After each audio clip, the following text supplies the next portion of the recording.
All right, I think we are recording. All right, so just to confirm again, is my screen full screen? Yes. Yeah. Yes. Yes. Yes, we can see it. Awesome. Let me make sure I can toggle. No, I can't. Hang on.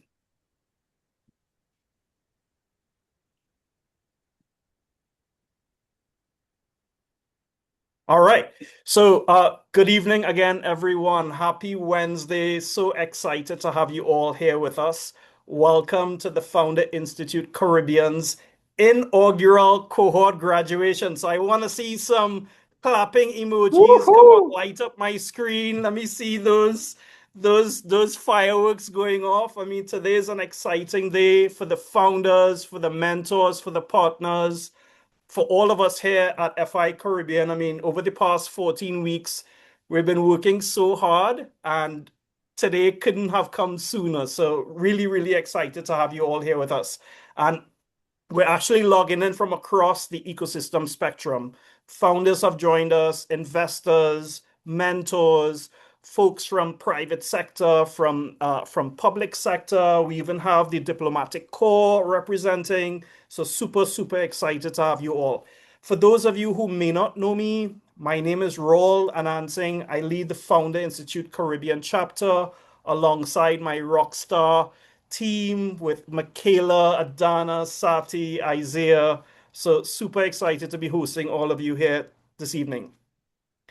Again, if you're now engaging with FI for the first time, I'm just going to briefly introduce FI and what we're about. Founder Institute is the world's largest pre-seed startup accelerator. We were founded in 2009. We're headquartered in Silicon Valley in California, USA. And we now have chapters running around the world, 100 plus countries, 200 plus cities, and of course, here in the Caribbean.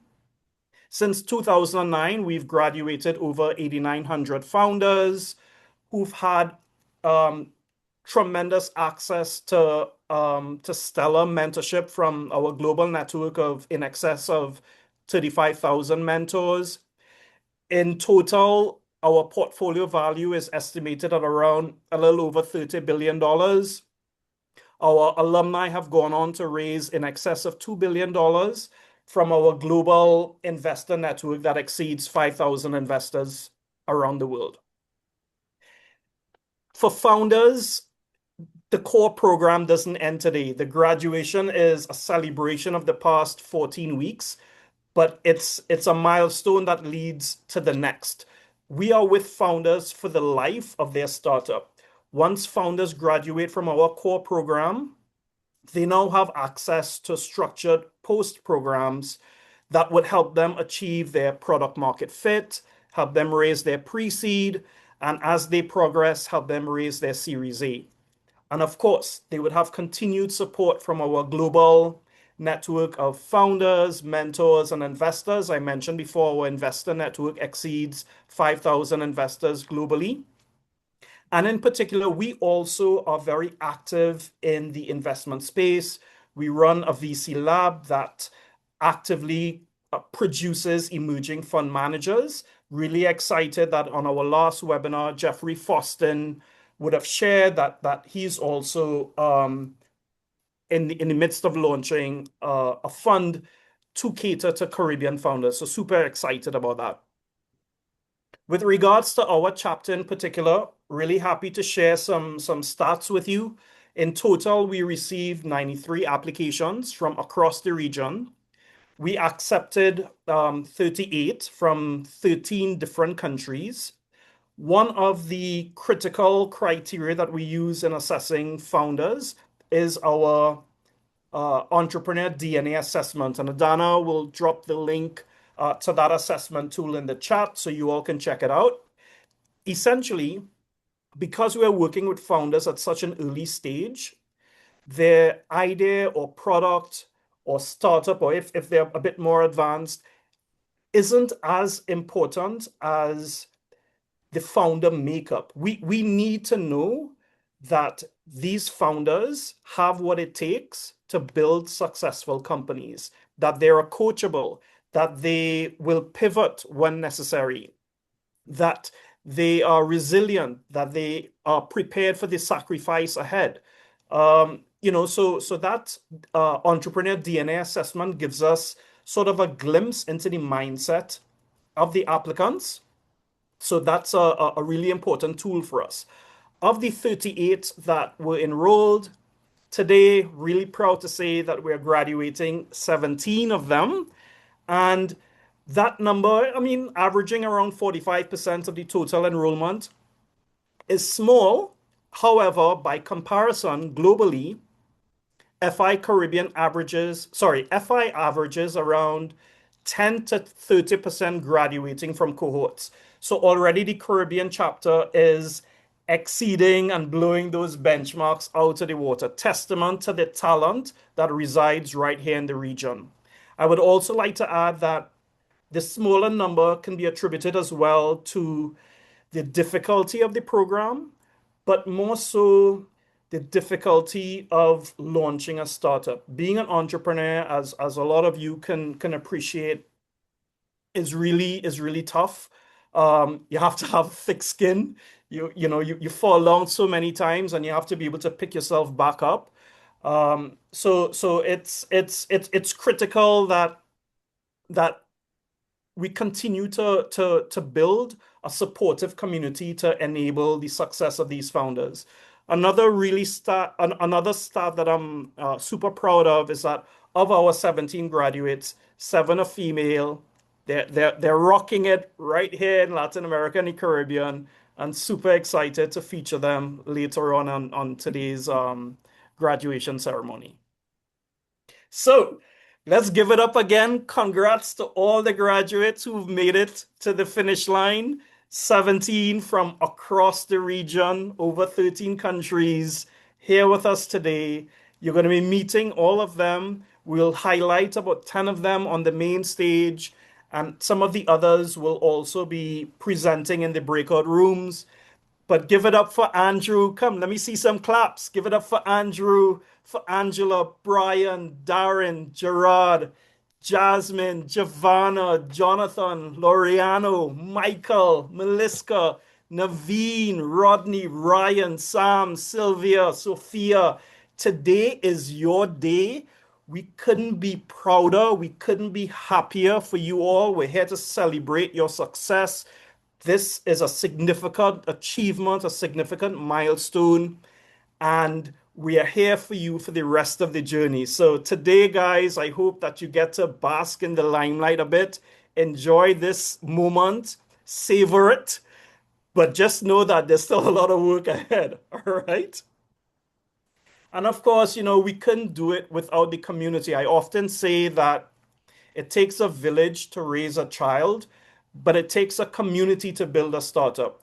So without my team, without Michaela, Adana, Sati, Isaiah, without the mentors who support us, Jason, um, Cairo, Maria, Diana, Eliza, Clement. I mean, there's so many of you. Actually, in the Caribbean chapter, we have 97 mentors.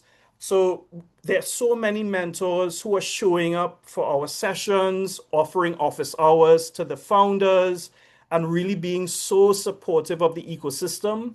They are the reason why we can be a success. And lastly, but not least, our partners. Without Cayman Enterprise City, and thank you, Charlie Kirkconnell, for being here today, and Levuka Venture Lab. Thank you, Neil Sumaru, for being here today as well. We wouldn't be able to deliver the service that we're doing right now. So it's a community effort. The team, the mentors, the partners, thank you all. Thank you, thank you, thank you. So just briefly, the agenda today, we have a little under 2 hours. We'll divide that amongst sort of some structured programming where the founders will be pitching in 3 batches. These are pre-recorded pitches to sort of, alleviate from the founder jitters of having to pitch live. So we'll be showcasing 10 founders in 3 different batches. We welcome special remarks from both Neil Sumaru of Levuka Venture Lab and Charlie Kirkconnell from Cayman Enterprise City. And of course, our keynote today is from none other than Kevin Jurovich, co-founder and CEO at Hubble. Kevin, if you guys aren't following Kevin on LinkedIn, you need to be. Kevin is a former NFL player, superstar, founder. He's already raised his pre-seed. And correct me, Kevin, I believe you've already closed your seed. So we'll be learning some key insights from Kevin. Super excited to hear his little gems of wisdom that he'll be sharing with us. And lastly, Michaela is going to bring us home. Michaela will deliver some farewell remarks as we close off this inaugural cohort and we begin recruiting for cohort 2, which starts on May 19th. And then for the second half of the program, we're going to break out into 4 breakout rooms. They'll be thematic based on industry. So everyone in attendance today will be able to move from room to room, decide which founders that you'd like to engage with. And in each of those breakout rooms as well, we'll have some founder pitch videos to show you all. Before I shut up, I would just like to share this quote with you all. It's from our co-founder and chairman, Adeo Resi, who noted that that there's no shortage of problems facing the world that as humanity we have to solve. But he identified that there is a shortage though of ambitious entrepreneurs who are trying to solve them. And I would like to take it a step further that here in Latin America and the Caribbean, especially, there's also a shortage of equal opportunity of access to mentorship, access to mentors, access to capital, access to technology, access to talent, right? So this is one of the main, I would say, North Stars of FI Caribbean. We would like to work with other entrepreneur support organizations in the region so that we can bridge that divide, help close that gap to ensure that founders who are building here in Latin America and the Caribbean can be rooted here and access opportunities on equal footing as if they were in more developed markets. So with that, I'd like to thank you all again for coming out today, and we'll transition into our first segment of founder videos.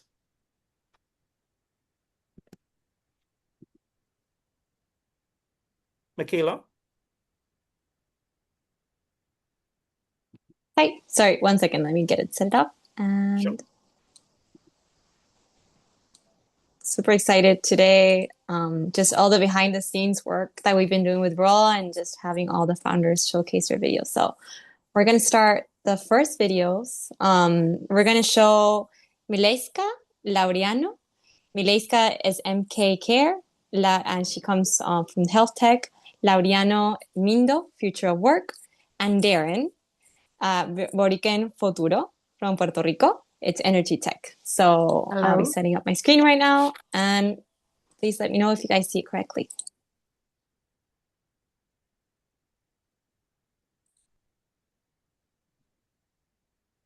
Okay, can you guys see my screen? It's loading, right? Yeah. Yes.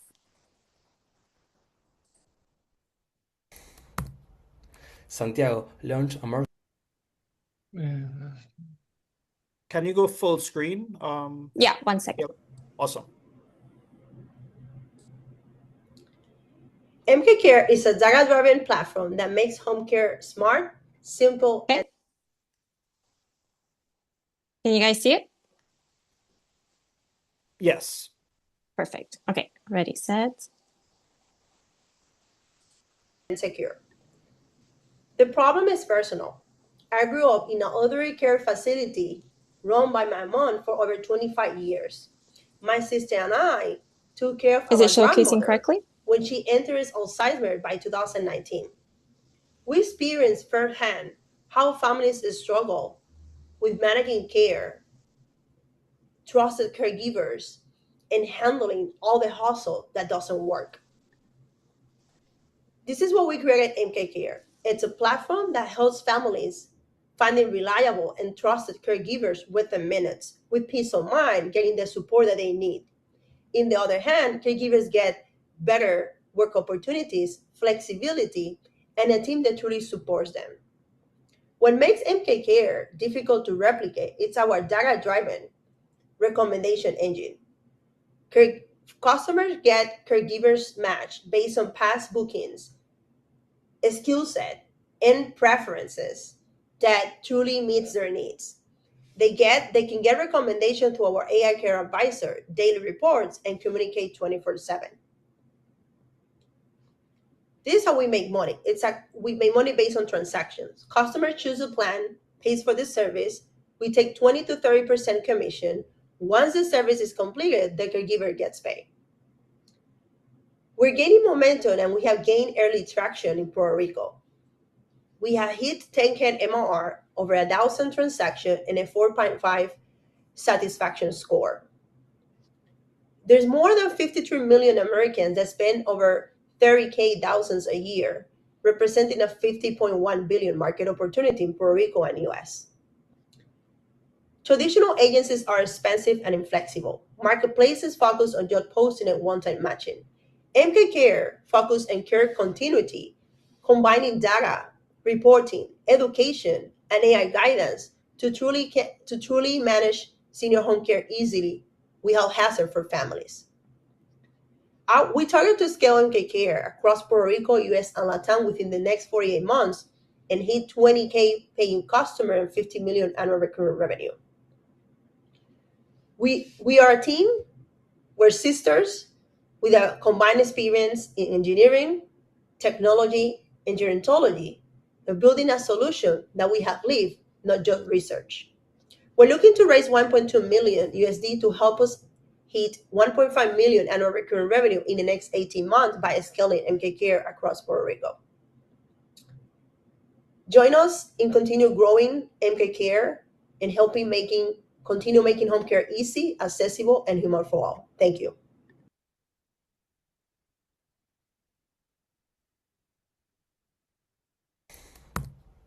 Santiago launched a marketing agency focused on e-commerce. From day one, he had a huge bottleneck. His clients were drowning in WhatsApp and Instagram messages from sales and customer support questions.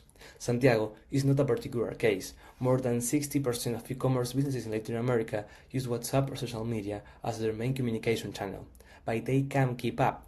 Leads coming fast, clients expecting immediate responses, and e-commerce teams are not built to handle that volume.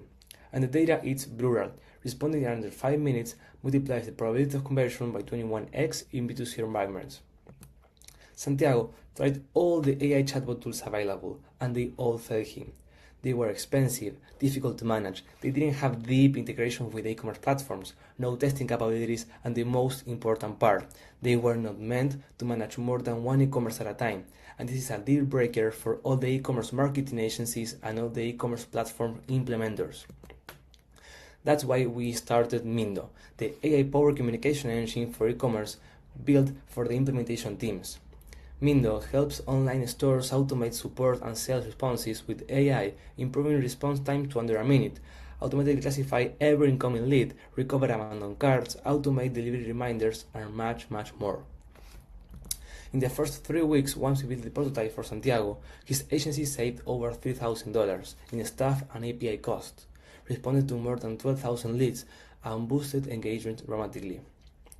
In just 10 months, without burning money on growth, we reached 15 final customers, more than 100,000 AI-generated messages, more than 35,000 leads managed, and over $12,000 in revenue. Our go-to-market strategy is already validated. We are growing with strategic partnerships with agencies and e-commerce service providers that were mainly acquired via events and networking. The opportunity is huge. 20 million businesses in Latin America use WhatsApp or Instagram every day. 3 million of them can invest in technology. Our midterm goal is capturing 10,000 customers with an annual ticket of $1,800. We bring 6 years of experience within software. I'm Laureano, the CEO, and my co-founder Nahuel dropped off his backend developer job at Douala to be in charge of the technology.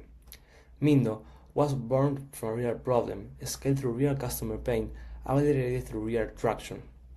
To reach the next stage, we are raising $500,000 to acquire our first 1,000 customers in under 12 months. Thank you.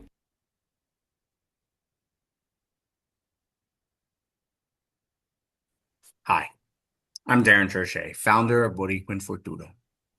I grew up in Puerto Rico, and I've seen firsthand what happens when the power goes out. Businesses just don't get inconvenience, they shut down. This is especially true in Puerto Rico, where these power outages that are happening aren't just simply inconvenience, they're an operating risk. When the grid fails, small businesses and even mid-sized ones lose revenue, spoil inventory, and halt operations. It's estimated that the electricity rates in Puerto Rico are among the highest in the United States. And diesel generators, let's be honest, they're expensive, dirty, and unreliable. For those many businesses on that island, there's honestly no viable resilience option. What's frustrating is that this problem is already solved elsewhere. Across the mainland, hospitals, farms, and data centers use energy as a service microgrids to stay online. That's what I want to do with Boricuan Futuro. I want to bring that proven model to Puerto Rico's commercial sector. We structure and manage on-site solar plus battery microgrids with no upfront costs. That means that businesses pay a flat monthly fee, capital partners fund the system, and EPC partners handle installation. I'm an Army veteran with a background in emergency response, infrastructure, and public finance, educated at Cornell University. I've operated in environments where resiliency isn't theoretical, it's operational. That's the experience that shapes Boricuan Futuro. And that's the experience that I want to build. Currently, we're raising $250,000 in pre-seed capital to validate pilot sites, onboard capital and EPC partners, and prove a repeatable energy as a service model for Puerto Rico. Thank you for your time, and I hope you join Boricuan Futuro.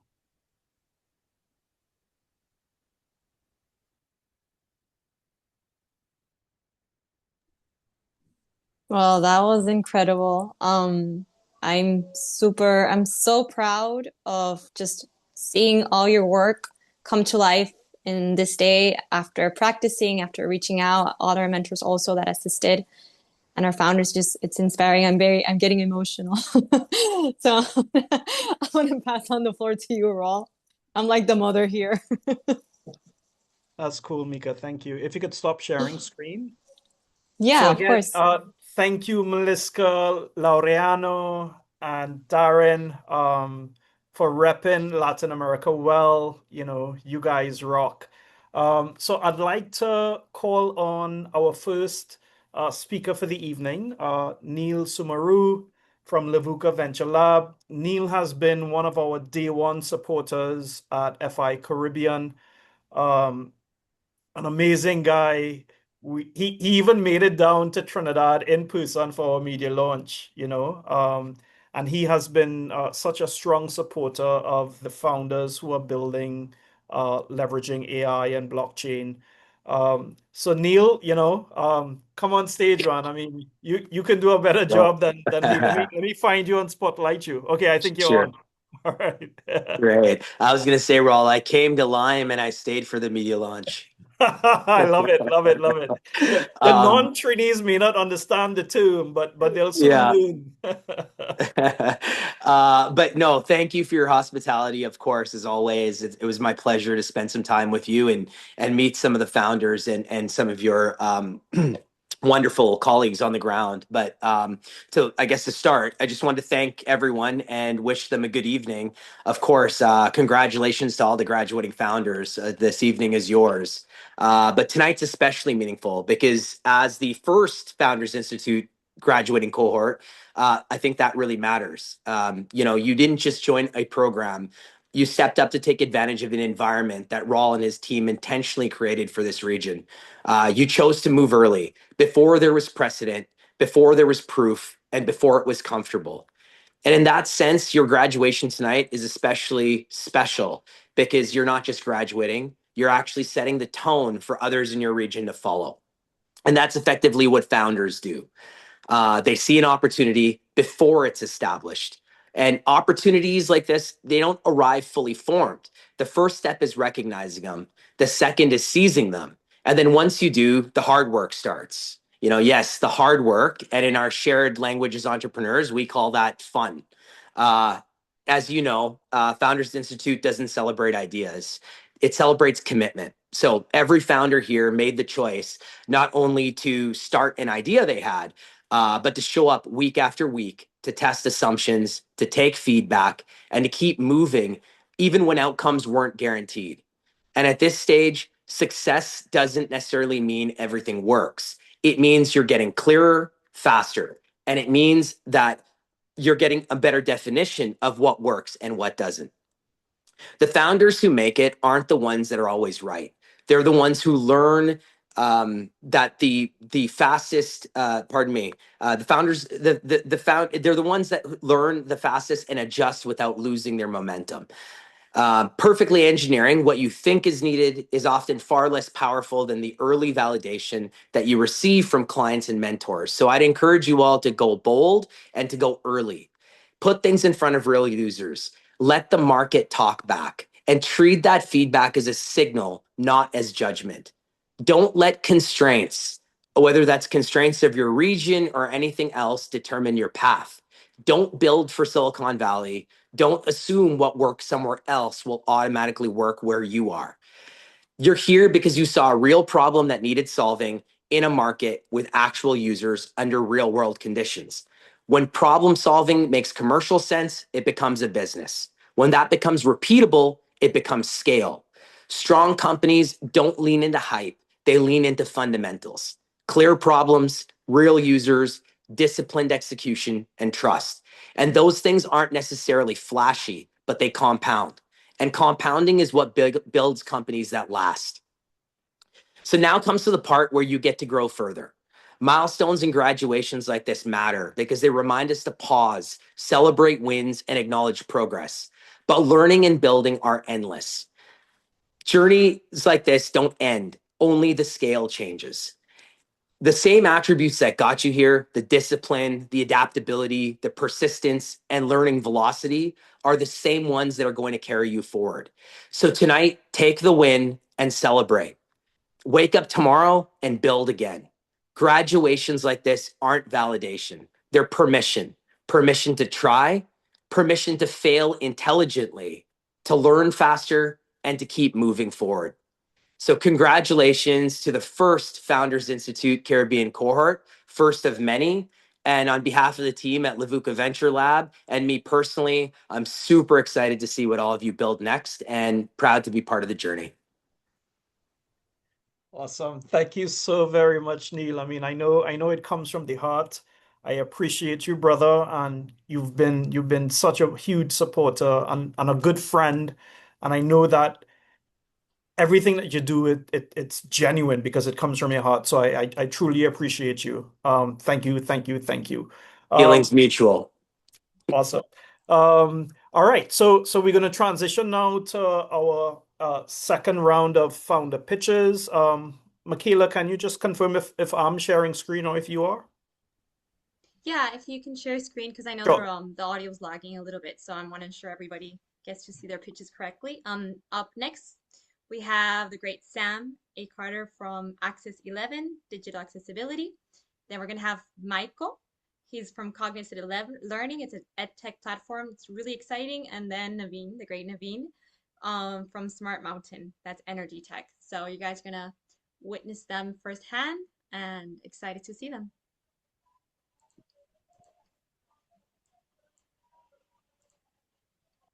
My name is Samantha Carter, and I'm the founder of Access 11. Access 11 helps organizations build digital accessibility into their technical products from the start and from the ground up. More than a quarter of the world's population is living with a disability, yet less than 4% of websites are accessible. So the question is yours? Access 11 is here to bridge this gap. We offer a suite of holistic services and tooling to help organizations build digital accessibility into their culture, their workflow, and as a result, their products. When we make the digital world accessible to people with disabilities, we in turn make the digital world more usable for everyone. In today's world, the first point of contact with a business is their website. And the more usable a website is, the more likely a customer is to trust the business, return, and ultimately purchase. That means that digital accessibility is essential for a profitable business.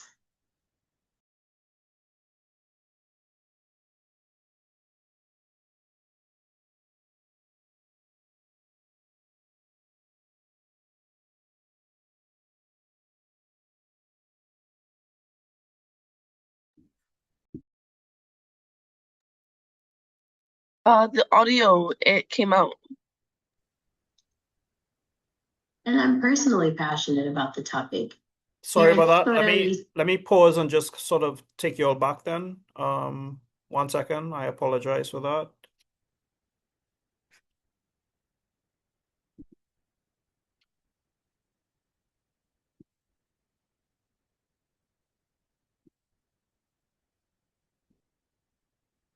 And I'm personally passionate about the topic. Oops. My name is Samantha Carter, and I'm the founder of Access 11. Access 11 helps organizations build digital accessibility into their technical products from the start and from the ground up.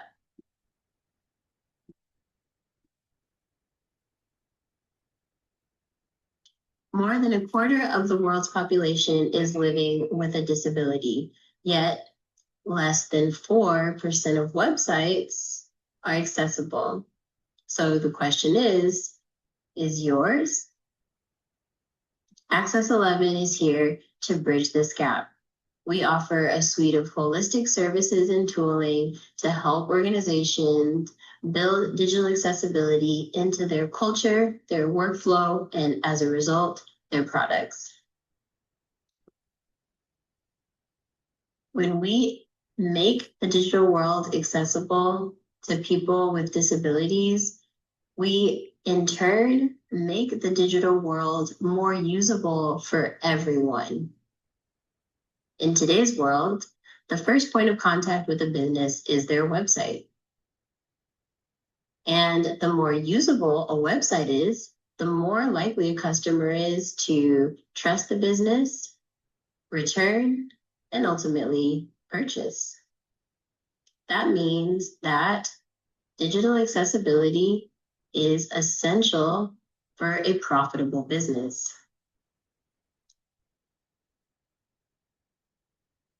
I am professionally qualified to do this work as I am a PhD in media studies, and I am certified through the Department of Homeland Security to test websites against US federal standards. And I'm personally passionate about the topic. Here in this photo, you see me celebrating International Day of Persons with Disabilities here in Curaçao, where there is a vibrant and dedicated accessibility community. Access 11 envisions a world in which people with disabilities can navigate the digital without barrier. We see digital accessibility as a human right, first and foremost. And we are excited to be a part of your journey towards this goal. Thank you so much.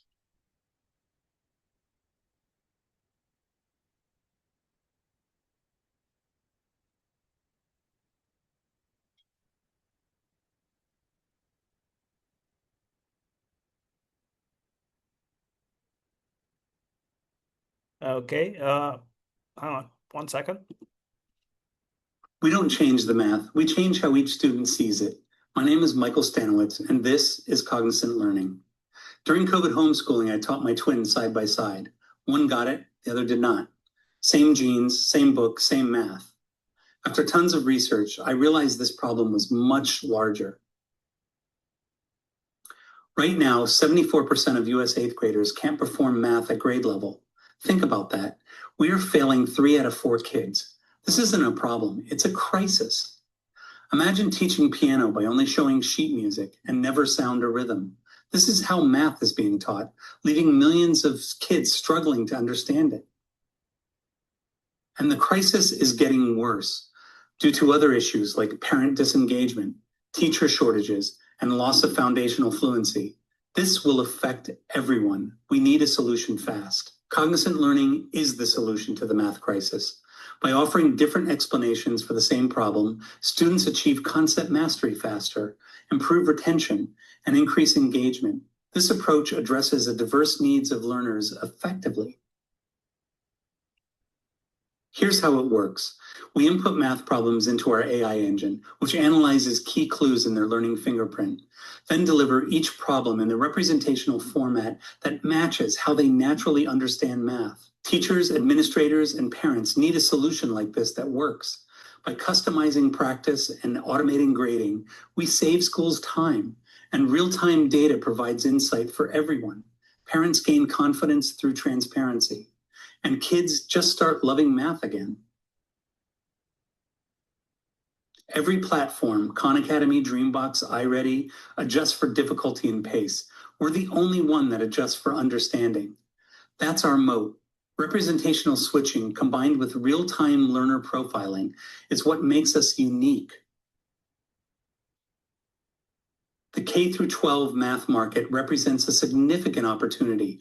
With a per-student subscription model and rapidly increasing ARR, we aim to scale operations and achieve substantial institutional growth. Our expert team is dedicated to improving K-12 learning outcomes with experience in education, edtech, adaptive learning, sales, and scaling businesses.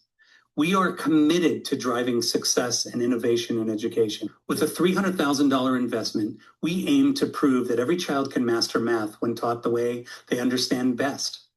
We're working to build our MVP, run pilots, and expanding efforts for schools to purchase. We invite you to join us in transforming K-12 math today.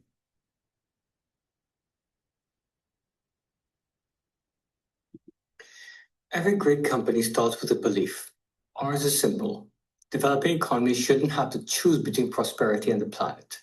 I'm Naveen Sitaram, and this is Smart Mountain. We've assembled a team that's been where the money flows with an understanding of developing economies and decarbonization.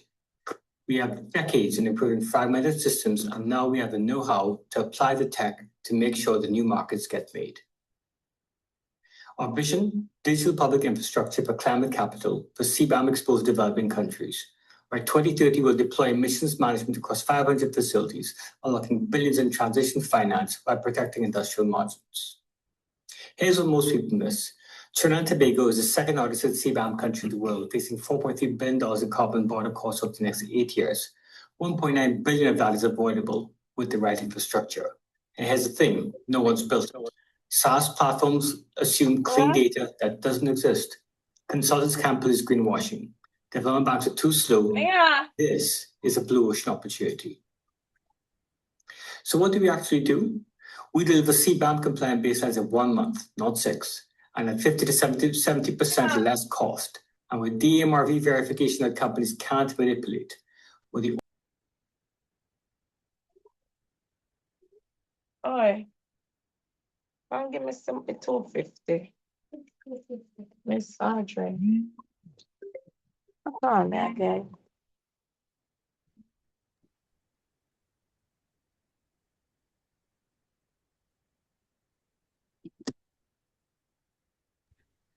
My name is Samantha Carter. Every great company starts with a belief. Ours is simple. Developing economies shouldn't have to choose between prosperity and the planet. I'm Naveen. I'm sorry, guys. A little technical stuff on my side. Apologize. Daveen, you're just getting some extra love, okay? Extra love. You'll buy me a beer later. And this is Smart Mountain. We've assembled a team that's been where the money flows with an understanding of developing economies and decarbonization. We have decades in improving fragmented systems, and now we have the know-how to apply the tech to make sure the new markets get made. Our vision, digital public infrastructure for climate capital for CBAM-exposed developing countries. By 2030, we'll deploy emissions management across 500 facilities, unlocking billions in transition finance while protecting industrial margins. Here's what most people miss. Trinidad and Tobago is the second largest CBAM country in the world, facing $4.3 billion in carbon border costs over the next 8 years. $1.9 billion of that is avoidable with the right infrastructure. And here's the thing, no one's built it. SaaS platforms assume clean data that doesn't exist. Consultants can't police greenwashing. Development banks are too slow. This is a blue ocean opportunity. So what do we actually do? We deliver CBAM compliant baselines in 1 month, not 6, and at 50 to 70% less cost, and with DMRV verification that companies can't manipulate. We're the only platform connecting compliance to ROI to capital in one system. We're not theorizing. Our pilot is oversubscribed with the top CBAM exporters. We've won international recognition from EIT Climate Launchpad and several other international groups. And by October of this year, we prevent additional punitive EU CBAM measures, saving significant value across our beachhead market. With 2 revenue streams, compliant SaaS at 850,000 per customers, plus success fees on the capital we help unlock. The LTV to CAC ratio of 12.6x, 5-month payback. This isn't optional software, it's market access infrastructure. We have a strong path to cash flow, positivity, and profitability in 2027 upon receiving pre-seed investment in 2026. We start in Trinidad, expand to Guyana and Suriname, and then across Latin America. The addressable market goes from 50 million to over 20 billion as we scale. By October 2026, we have verified MRV track records competitors won't. That 12-month head start is a moat. Year 1 compliance work enables Year 2 capital deployment. Year 1, founder-led delivery with 2 to 3 anchor customers. Year 2, productized platform regional scale. We're targeting 1 to 1.6 million in Year 1 revenue. We're asking for 750,000 to deliver CBAM baselines by October, build a track record, and document an $80 to $150 million pipeline. That positions us for a seed round in Q3 2027. Ladies and gentlemen, the infrastructure for climate capital starts here.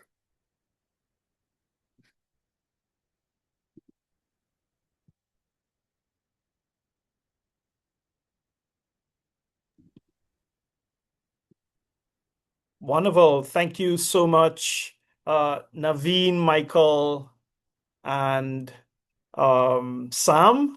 Give it up for everyone. Nice little round of applause.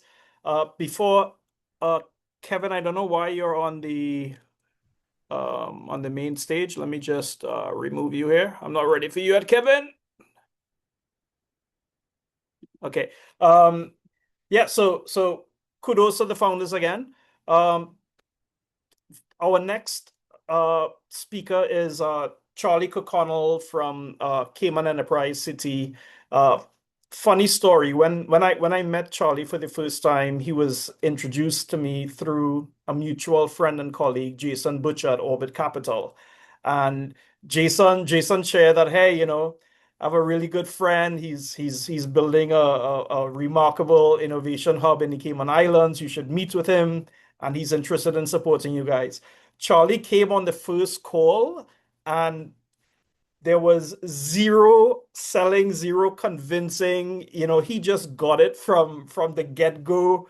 We were aligned, and he wanted to be part of the journey. So, Charlie, I know you have a lot to share as well. So I'll allow you to come on stage and Sure. share your wisdom with the cohort.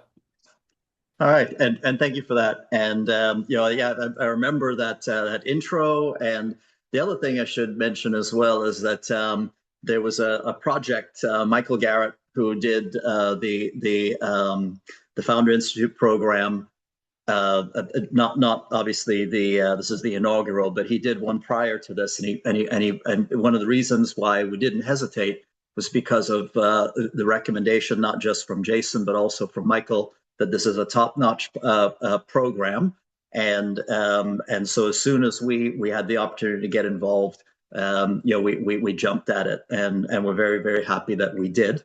To give you a little bit of background on who I am, I'm Charlie Kirkconnell, the CEO of Cayman Enterprise City, which is a special economic zone in the Cayman Islands.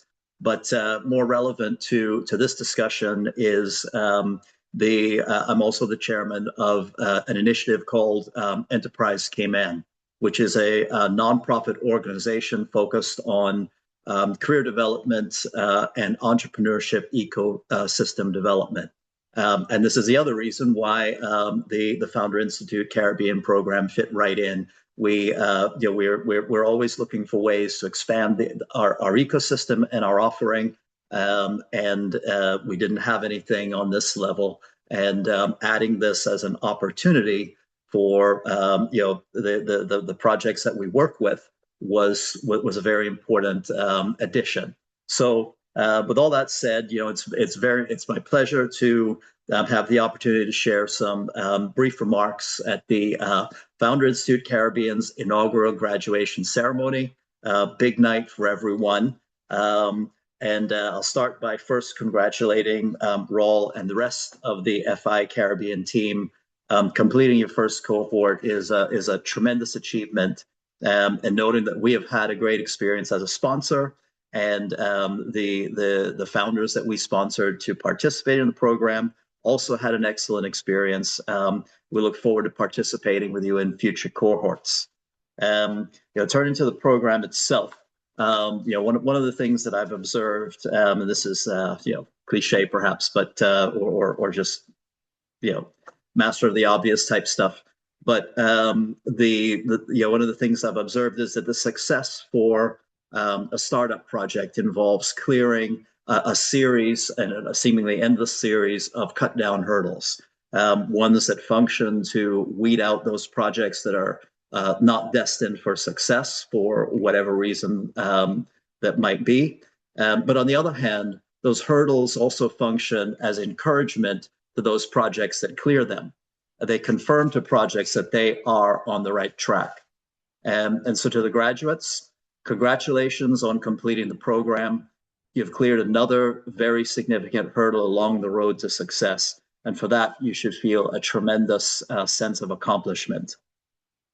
And of course, having been through the comprehensive and challenging FI Caribbean program, you're now very well equipped to take on whatever challenges lay ahead. So I encourage you to keep working hard, to persevere. You've come a long way. And while nothing comes easy in the startup world, I hope that this day and the knowledge that you have successfully completed this program will bring you comfort and encouragement when the going gets hard. For those of you, a little bit of a plug here for the Cayman Islands. For those of you who might be interested in hearing more about the role that the Cayman Islands and maybe even the Enterprise Cayman Initiative might play in the ongoing development of your project, I'd be delighted to speak with you separately. But today, congratulations once again to the FI Caribbean team and to the graduates. This is a very special day for you all, and I hope you enjoy it to the fullest. Thank you. Thank you so very much, Charlie. I appreciate you. I appreciate everything that you're doing in the Cayman Islands. It's serving as one of a really important hub. I mean, I often share a story with my own journey that back in 2022, when I got into Techstars, one of the first things that Techstars asked me to do was to wind down my Trinidad and Tobago company and to reincorporate as a Delaware C Corp. And, I thought, that there has to be another way for us to do this, for us to truly grow as a region, that we can't be shipping our best talent out of the region. We need to attract capital here. So which is why, Charlie, I really admire what you're doing at Cayman Enterprise City, because you're creating that hub, and likewise, Jennifer Lee is with us today representing Innovation Smart District in Panama. they're building the new Silicon Valley of the Americas. We need more of this, right? So that our founders who are building here in the region can remain rooted here, and attract the capital here and help grow the region as a whole. So thanks again, Charlie. I really appreciate you. Mika, I'm going to transition to you so you can of course. highlight our third and final batch of founder pitches. Yeah, so for everybody listening, thanks for sticking around. We're gonna show 3 more videos, and then we're gonna transition into networking rooms when you can connect with investors, Mika, ecosystem builders, and also meet our mentors who will be hosting. Very excited about that, and I'll be assisting and passing through. So Mika, up next we have after Dr. this set of Sophia videos, Morgan. we have Kevin. We're not going to break out rooms as yet. Sorry, Rob? After this third batch of founder pitches. Yeah, of course, I'm introducing them. We'll have the keynote from Kevin, and then we go to breakout. Oh, okay, of course. I'm so sorry. No worries. It's a lot. Kevin, you're the star. So up next we have Sophia Morgan, then we have Rodney Brown from Givis FinTech, and then Sylvia Guzman from Mom's New Face. And our founders are from the Caribbean and also Latin America. Sylvia will be speaking in Spanish, but she's going to have subtitles. So I'm going to share my screen really quick.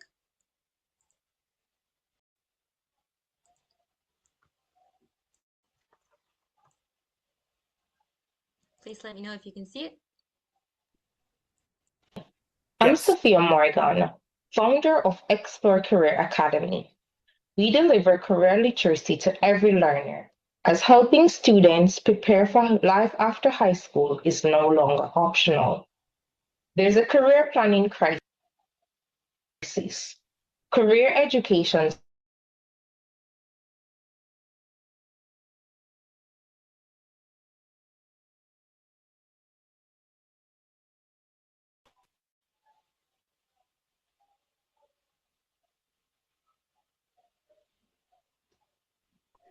Okay, Mika, I think it's stuck on your side. So if you want to stop sharing, and I'll share from my end. and unprepared, and school lacks systems or structures to support them. Is it working now? Our students are making life-shaping decisions without structure or self-awareness.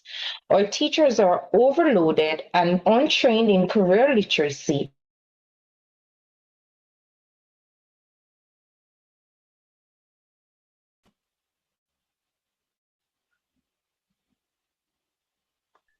Mika was Okay, stuck Rob, if you again. want, you can share instead. Yeah, Mika, if you could stop sharing and I'll share. Yeah, I'm so sorry.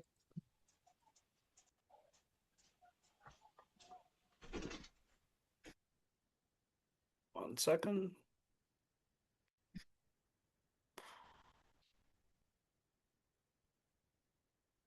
Where did my Chrome?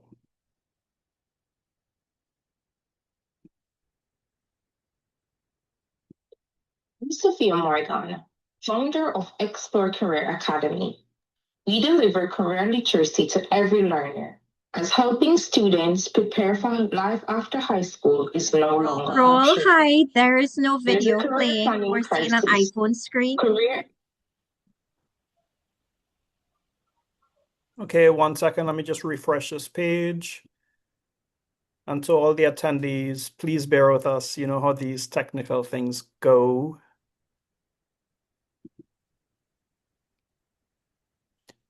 Are you seeing my screen now? No, still no. We've just seen the image I sent you. Still not working correctly. All right. I need to stop sharing again then. Let me stop sharing and try this over.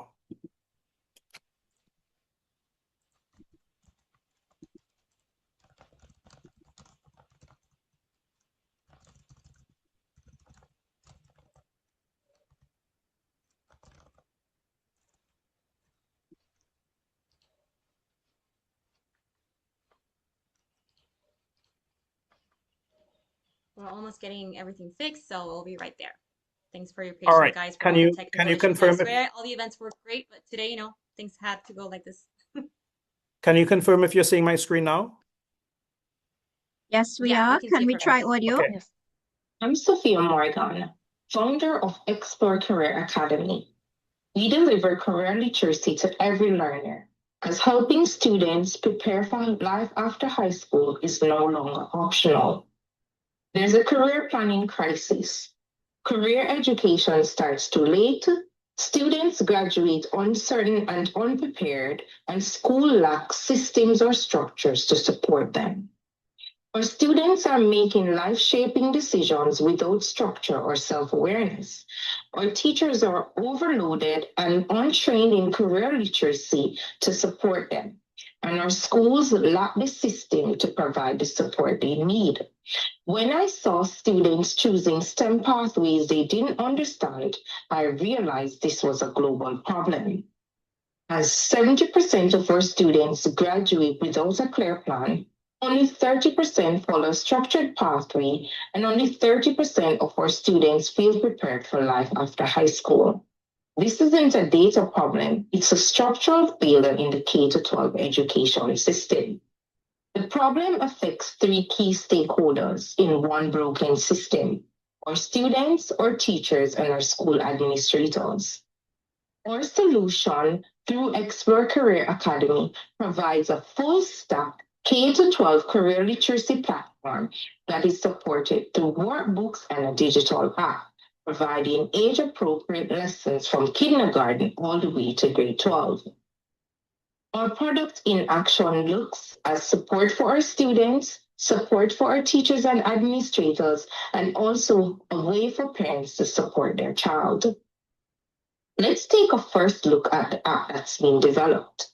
If you notice, there are checklists for teachers, interactive lessons for students, and a way for administrators to track career literacy in their building. The market is there. The edutech market is projected to grow to $300 billion by 2030, and we can capitalize on this. Our business model will require schools to pay yearly per student license fee with the option of adding workbooks and other professional development. We will start in the Caribbean as we've developed traction in that region, and then expand to international schools in China and in Africa. There are competitors in the market, but they focus on career counseling. Their program is fragmented, and mostly they look at application focus. We are looking at a full system that supports from kindergarten all the way to grade 12. We've developed traction as we've been having professional development and meeting with schools for the last year. So far, we've sold over 1,000 workbooks and have 12 schools willing to pilot our program. Our team consists of myself. I'm an educator for the last 20 years, supporting over 1,500 students for their post-secondary planning. In addition, we will have advisors as well as software developers to support the expansion of our business. We are seeking a fund of $50,000 to build and scale the product.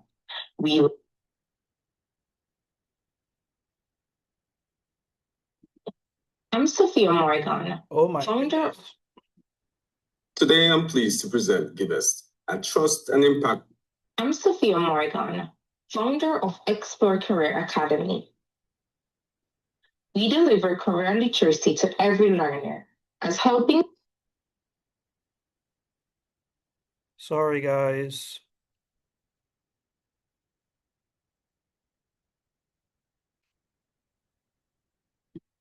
Students prepare for life after high school is no longer optional. There's a career planning crisis.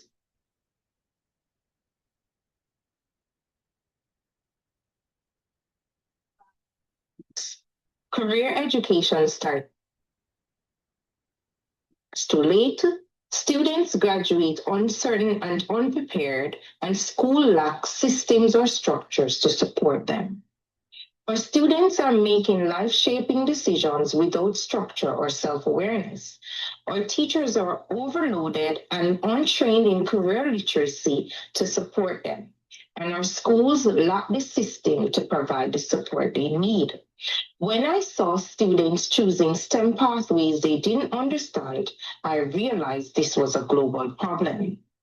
As 70% of our students graduate without a clear plan, only 30% follow a structured pathway, and only 30% of our students feel prepared for life after high school. This isn't a data problem, it's a structural failure in the K-12 education system. The problem affects three key stakeholders in one broken system: our students, our teachers, and our school administrators.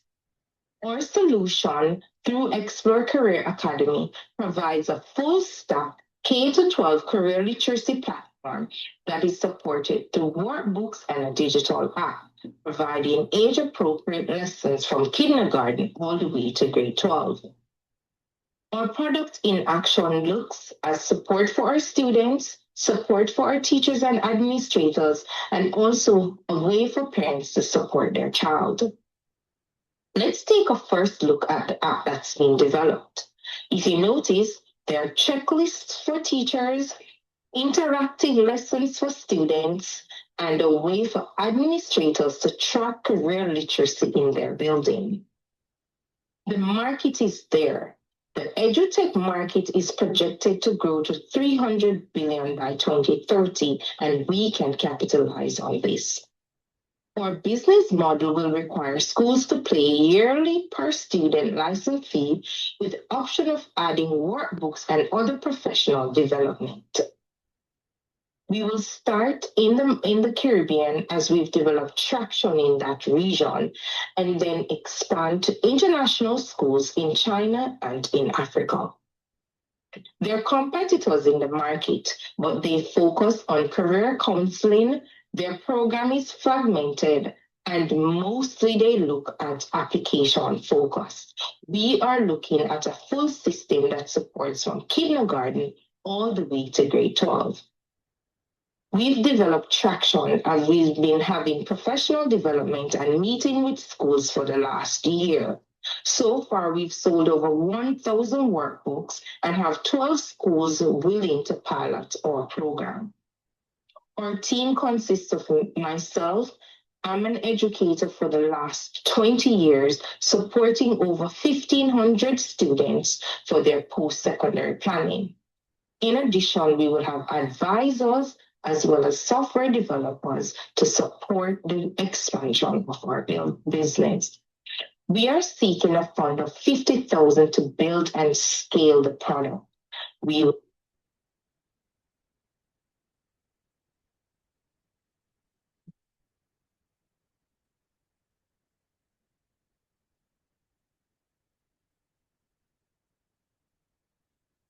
Did the video stop? We lost audio, Roll. Yeah, something's Seems wrong to with be the video. freezing at that point, at that particular point. Yeah. Correct. Yeah, it is. I'm Sophia. Okay, so I'm gonna have to move on to the next founder video. Dr. Morgan, I'm so sorry for this technical difficulty. Today, I'm pleased to present Givest, a trust and impact-focused venture that connects resources in the diaspora with the causes in the Caribbean. I'm Rodney Brown of St. Kitts Nevis, and I have over 20 years' experience as an entrepreneur and web application developer. For the last few years, I've also served as a chairperson of a local NGO, and it is in this role that I've been exposed to a significant truth over and over again. Some of the most meaningful projects in our communities, the ones that drive impact, struggle quietly for funding and support. And the painful irony is this: the Caribbean diaspora sends home over $20 billion every year in remittances. And yet, very little of that reaches these type of initiatives. And beyond the remittances, there's another potential $1 billion with diaspora members who don't send money regularly, but would contribute if they trusted where their support was going. So there's a trust and transparency disconnect, but that's also the opportunity. And that's why I'm building Givest. Givest, as mentioned, combines money items, mentorship, volunteering, and CSR into a unified platform. We're focused primarily on trust, transparency, and impact measurement as the core of our offering. So once you create a campaign, you have to indicate the number of persons that will be impacted. So there's also always that impact measurement component. And while the market is substantial at a multi-billion mentioned earlier, based on our initial focus of a few islands, we believe by year 3, we should have an established brand where over $2 million would have flowed through the platform. And while there are major players in the crowdfunding industry, there isn't as much in the impact focus space with the diaspora target or with the array of contribution options that can be found in Givers, and certainly not with trust and accountability built into their core. Our business model, trust is also process. So we are taking our time. We are looking for patient capital as we develop this brand. The initial revenue channels will entail a contribution percentage from contribution tips and NGO subscriptions, moving towards CSR partnerships and government data licensing. And speaking of governments, the government and other regional entities realize the importance of engaging with the diaspora. The Caribbean can't afford to not have a reliable bridge for channeling the resources. So our approach, our go-to-market is two-pronged, where we'll be onboarding 25 reputable NGOs. And then from there, we would engage deeply with various diaspora groups via traditional channels as well as utilizing influencers. We have a very competent and capable team. Our ask is $250K for an 18-month runway, where we seek to onboard 1,000 donors, 25 NGOs, and generate $450K. Thank you. And give with purpose, give with impact, give to what matters today. Givest.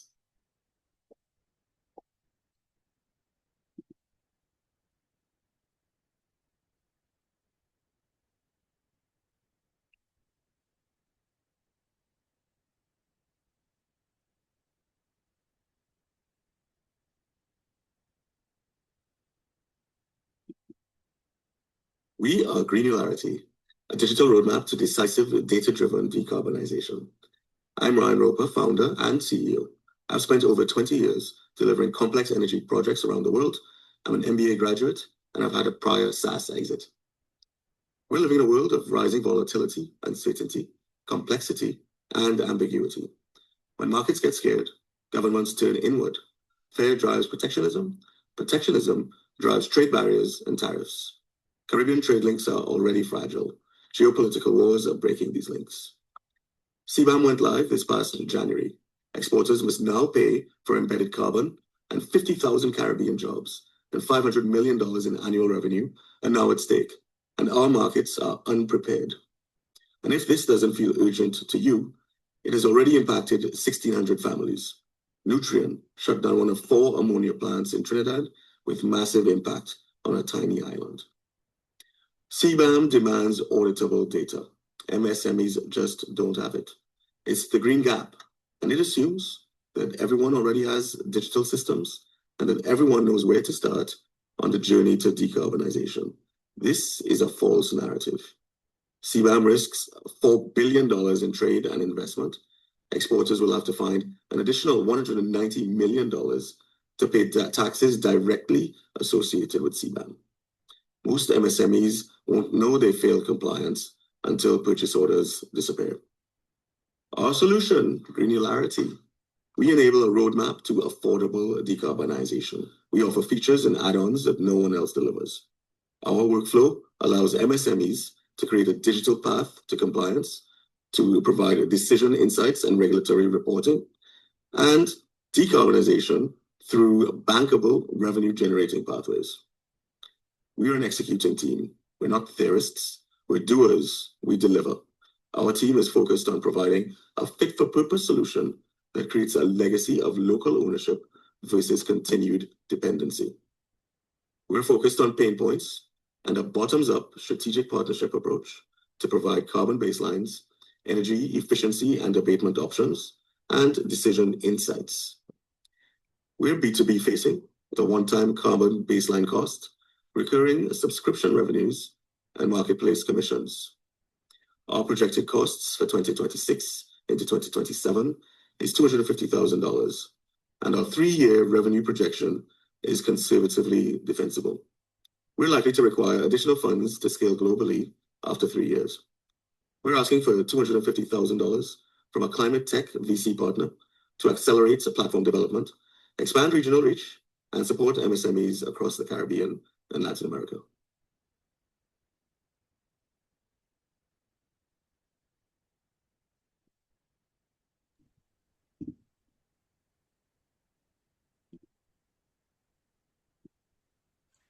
Amazing, Wonderful. amazing Thank you. picture. Thank you to all the founders presenting.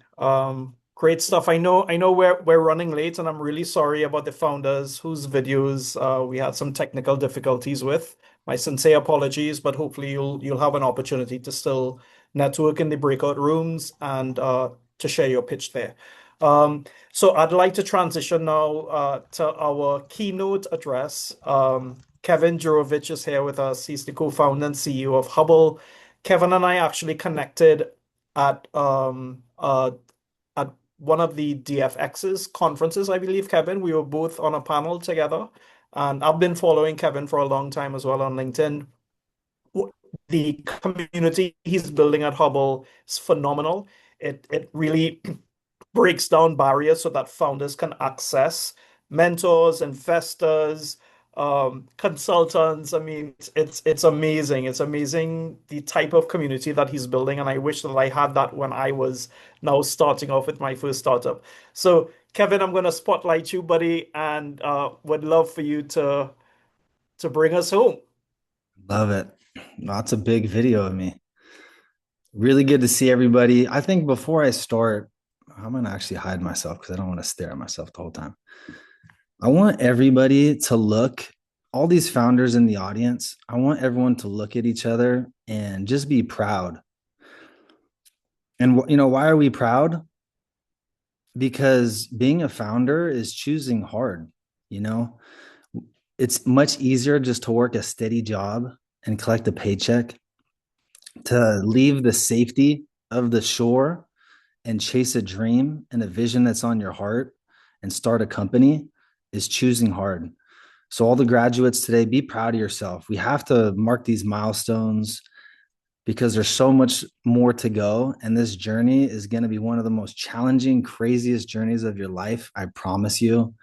Just listening to everybody talk reminded me 10 years ago in 2016, I left my job in banking, packed up all my stuff.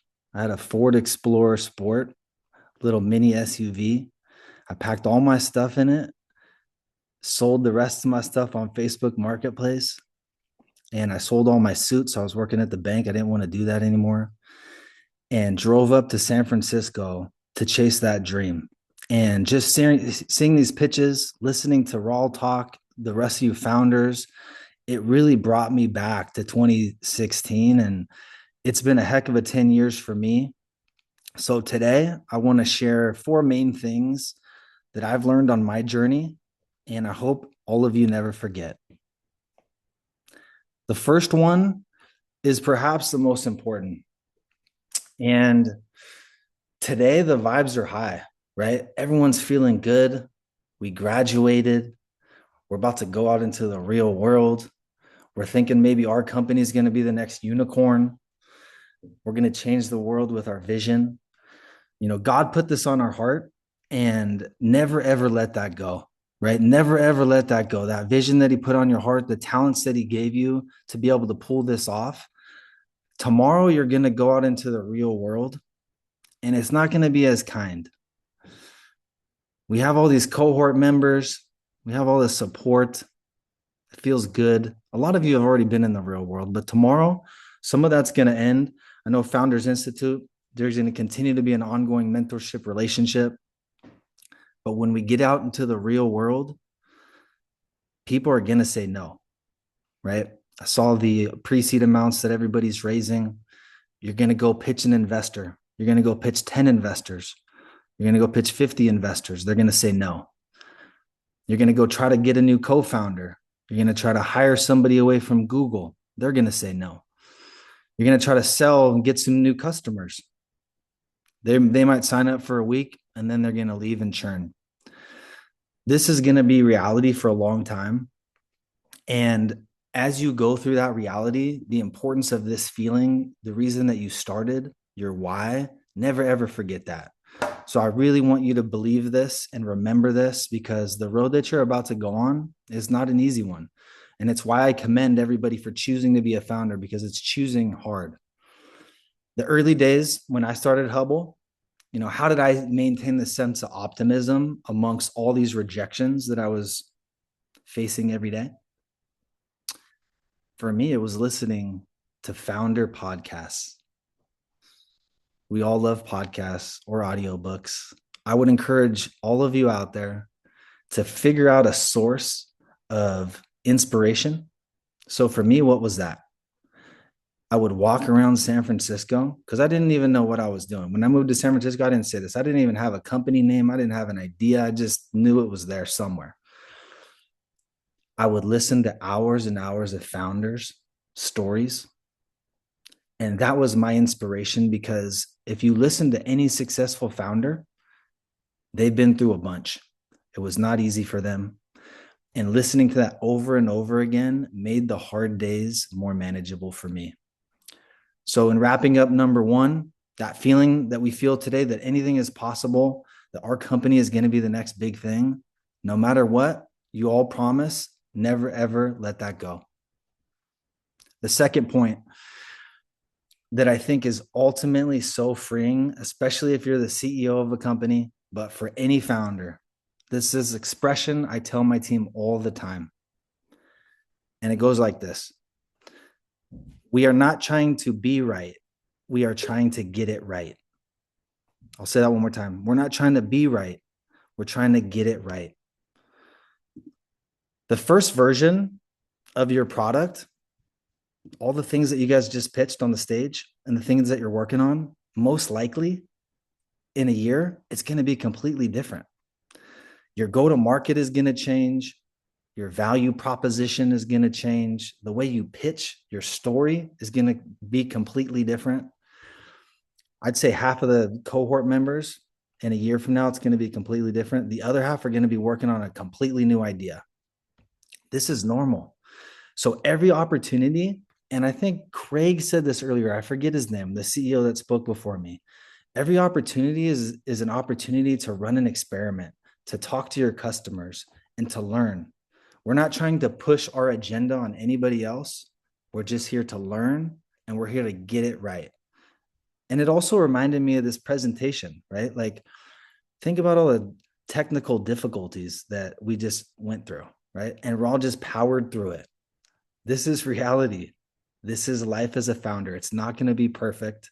There's going to be hiccups. And it's when they come, it's not a disaster after a step back and a step forward. It's a cha-cha. That's what I like to say about that.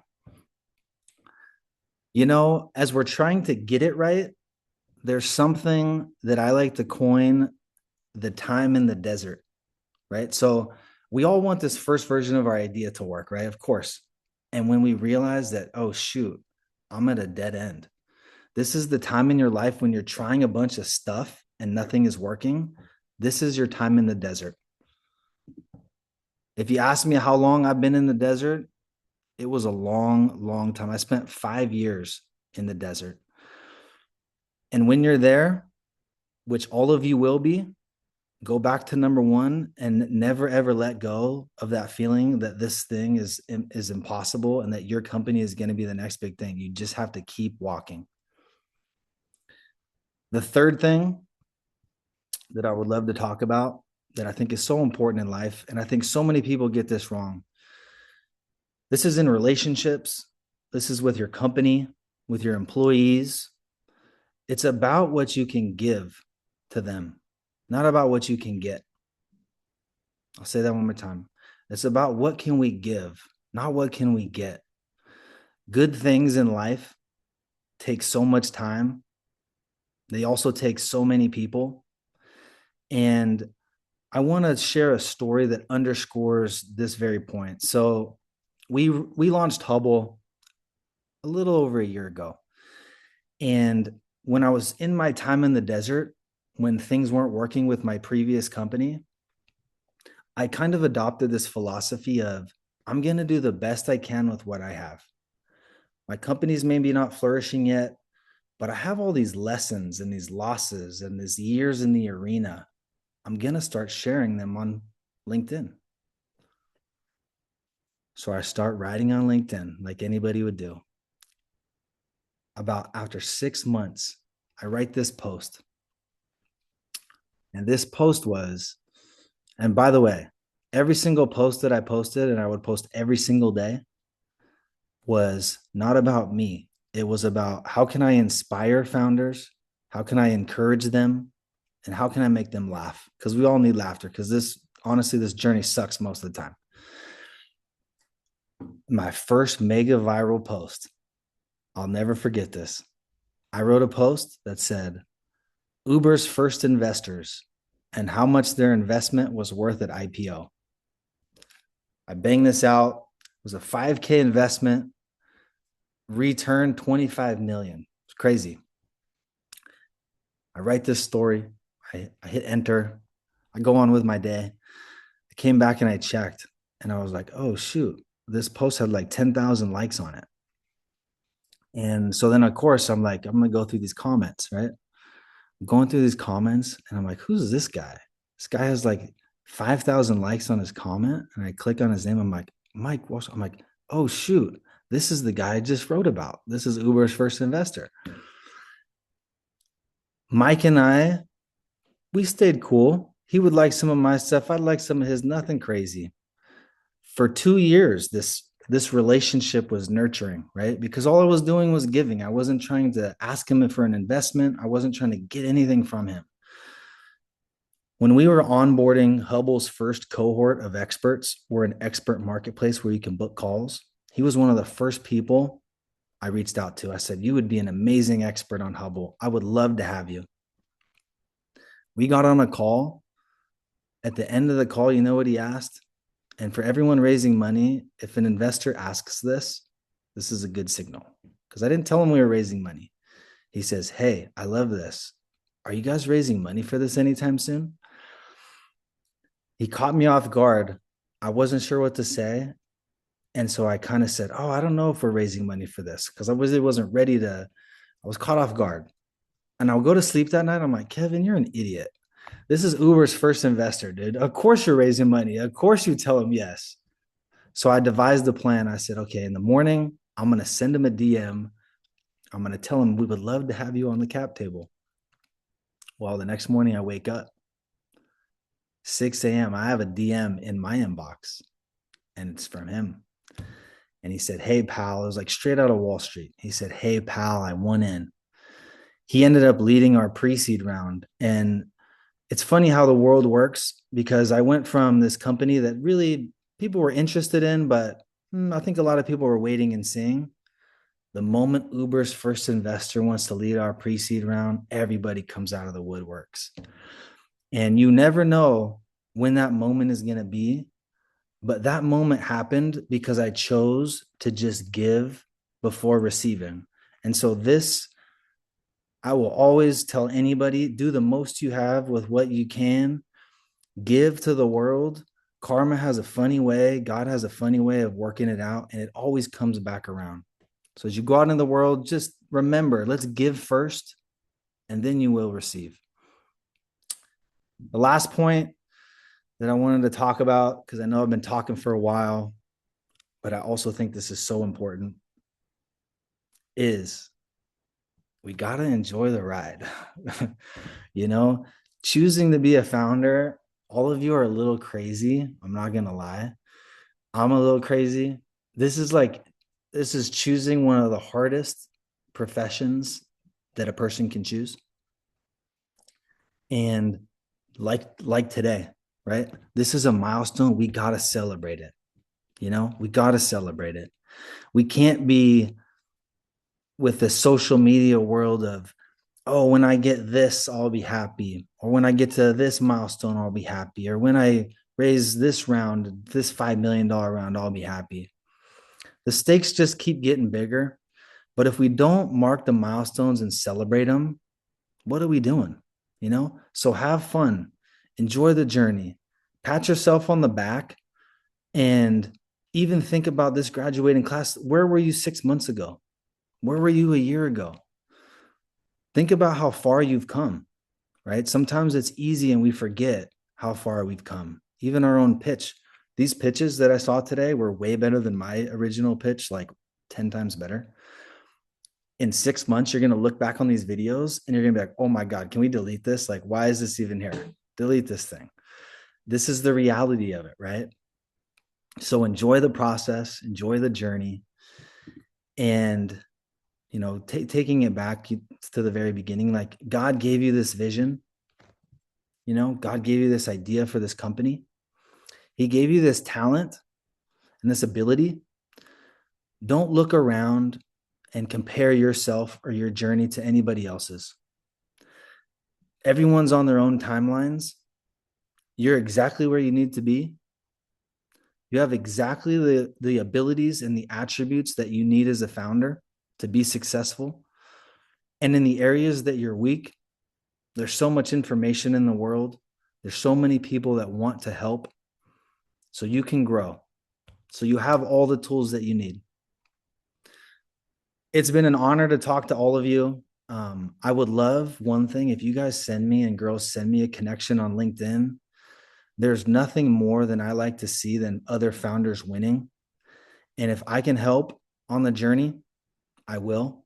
And any other founder that's been a founder will feel the same way, because there's a lot of empathy that gets created when you do hard stuff. So I can't wait to see what comes out of this group. Raul, thank you so much for having me talk. From the moment that I met you, there was a genuineness about you that I felt. And I'm so excited that you're leading this first cohort and chapter graduating today. And it's going to be really cool seeing what not only comes from this group, but you personally and everybody that's on this call. So with that, we got to help each other as you go off in your own ways. Don't forget one another. We're all going to be struggling. It's going to be difficult, but you're not alone. I promise you. Thank you. Thank you so much, Kevin. Everyone, give it up for Kevin. Kevin, one thing I can say for sure is that you don't just say give first, you live it, you do it, because that has been my experience with you. You've given me so much value, so much of your time, and helped me on my journey as well, that it's invaluable. So really appreciate your time today, as well as Neil and Charlie, and to all the founders who came out. Really, really appreciate you all. So Mika is going to take us home. And then we're gonna, for those of you who would like to stay, and we hope most of you stay, we're gonna go into breakout rooms by industry, and then for the remaining time until the top of the hour, we can all network and make some real connections. And everyone, take Kevin up on his offer, right? Reach out to him on friggin' LinkedIn. This guy's a super connector, so chances are, if you need someone, he knows that person, or they're on Hubble, so he'll hook you up. All right, Mika, off to you. Thank you so much, Kevin. That was really inspirational and really hit home, as being like program manager here and seeing what our founders go through, how they practice tremendously for this day. Everybody, I want to apologize for the technical issues that we had. It's crazy because we've had sessions that were perfectly fine, but today, it just had to be like this. I'm so happy to be here, and this last portion, and also, well, of course, Neil and Charlie and everybody here. There's some mentors that have been absolutely involved with us, have hosted office hours, have given so much of their time. So I just want to thank all the mentors that have been very actively involved in this journey. And most importantly, I want to thank my team. I want to thank Raw, Adana, Sati, Saya. All of you guys have volunteered your time, a lot of time, a lot of effort to ensure that this all goes cohesively, and you guys have seen the back end of it. So I'm so proud of you, and I'm so proud of all the founders that have pitched today. You guys are doing an incredible job. We've seen your progress, and now with the fun part, we're going to showcase a couple of videos that haven't been in the main rooms. We're going to split up the rooms into 4 different industries of expertise, and we picked our top performing and our most encouraging founders to be hosts for this session. So what Raul has done just now, he's gonna open up 4 rooms, right? And we're gonna showcase a founder video. So I invite you all to select the room that best fits to your, to your needs, or if you're a super connector, if you're an investor, or if you're just curious, or if you're a founder. The 4 rooms are are the following. The first room, we're gonna showcase everything that has to do with EdTech, future of work, marketing, and we're gonna showcase Andrew Phillips and Jasmine, and that's going to be showcased by Maria, Maria Bota, our wonderful mentor. Room 2, we're going to have energy tech, green tech, clean tech, and that's going to be, there's not going to be any videos there. Jason Butcher is going to lead that room, and you guys are welcome to come, investors, super connectors, and founders will be able to pitch for 1 minute in that room. Then the third room is fintech, banking, and legal tech. We will be showcasing 2 videos in that room, Brian Branch and Javanna. Anne Bogdan, our incredible mentor, who's been very actively participating also, will showcase and will be hosts. And the last room, we're going to have health tech, med tech, and food tech. It's going to be hosted by our mentor, Cairo, from Dominican Republic, who's very closely involved with Emprende Lab. And we're going to showcase Angela, and we're also going to showcase Sylvia Guzman. So I'm going to be hopping around the rooms to assist. Right now, it's your opportunity to pick the rooms that has showing up on the screen for you, and you can join us in the place that fits the best for you and your needs. So if you have any questions, please make sure to drop it in the chat, or raise your hand, and I will try to accommodate you as best as possible. Wonderful. Thank you so much, Mika. Of course. We'll wait for everybody to settle up in the rooms. And yeah. Thank you so much, Robert. So founders, unlike our sessions, we aren't automatically being placed in rooms. So you need to select the room that matches your startup industry. And that's where you're going to be networking a bit.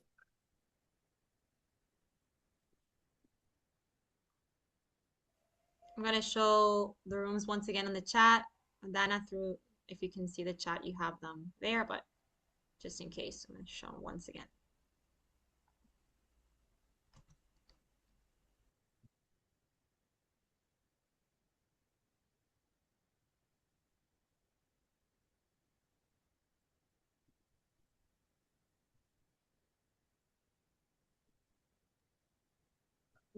How do I select room 2?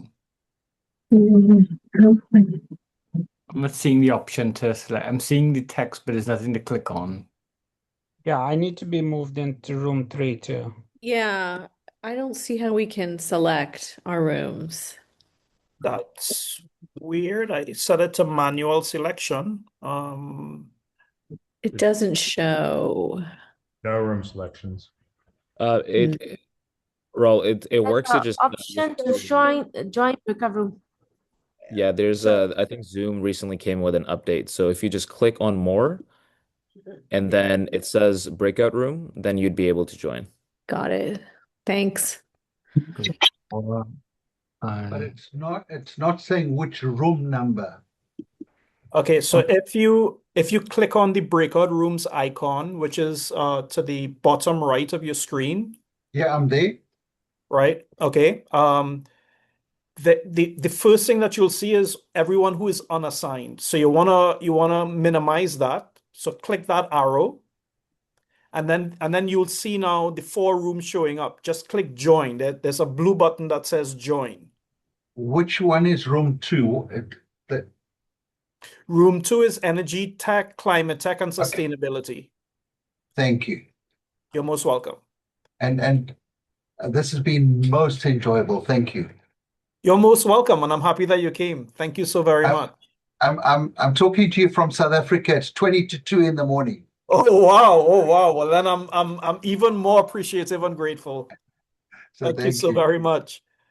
Anyone else having trouble getting into rooms? If you don't know, just I can assign you. Just unmute and let me know which room you'd like to go into.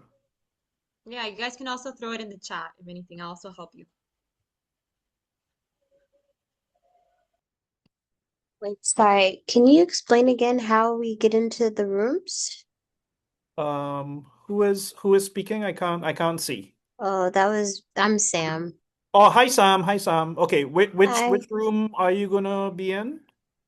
I'll assign you. Okay, yeah, that's good.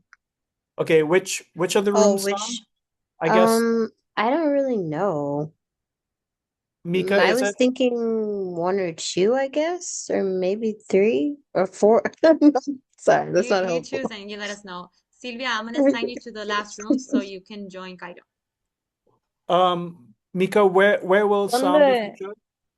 Okay. Sam, how about EdTech Future Work? EdTech Future Okay, Work. that Okay, sounds good. Sam. I have Sending you there. problem for enter to the room number 2. Lenny, room number 2. Yeah. Okay, Energy Tech, Climate Tech. You got Yeah. it. You got it. Anne, where would you like to go?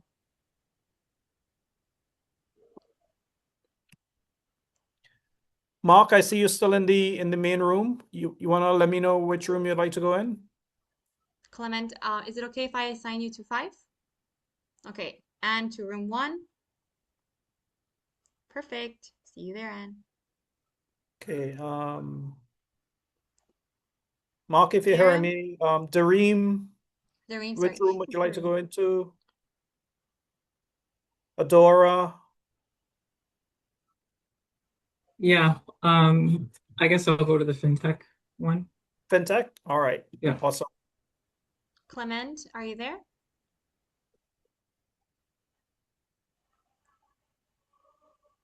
Okay. Well, I'm gonna see if All right. I'm gonna go to Kairos because I Yeah. have Sylvia's video. Yes. Okay.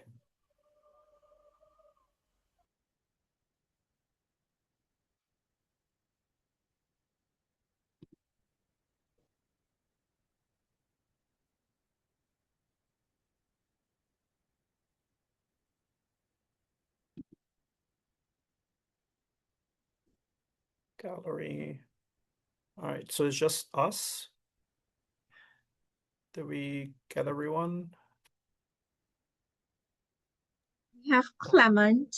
We have Mark. Clement and Dareem. Jareem.